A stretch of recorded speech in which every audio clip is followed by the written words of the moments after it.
একটা লোক দেশ থেকে আসছে, বললাম কি আনছো আমাদের জন্য খাবার, দেশের খাবার কি আনছো এইটা আর কি জিজ্ঞেস করলাম। ও বলছে তোমাদের জন্য মিষ্টি আনছি। তা অবশ্যই মিষ্টি আনছে, মিষ্টি এনে আমাদের দেশে সবাই রে দিতে দিতে দিতে দিতে, কারণ একটা ওয়ার্কশপে তো অনেকই লোক থাকে, সবাই রে এক পিস দিতে দিতে, যাই হোক আমার পিছু আছে, আমি আপনাদেরকে দেখাবো। এই যে মিষ্টি, এই যে এটা হচ্ছে যে অ্যাকচুয়ালি সন্তেশ বলে, তা খুব ভালো। এটা ছানার, দেশের অরিজিনাল দুধ, গরুর দুধের ছানা দিয়ে আর কি একটা সন্তেশ বানাইছে, অনেক খুব সুন্দর খাইতে।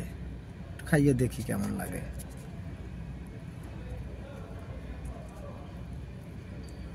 সেই স্বাদ। ভালো থাকবেন সবাই।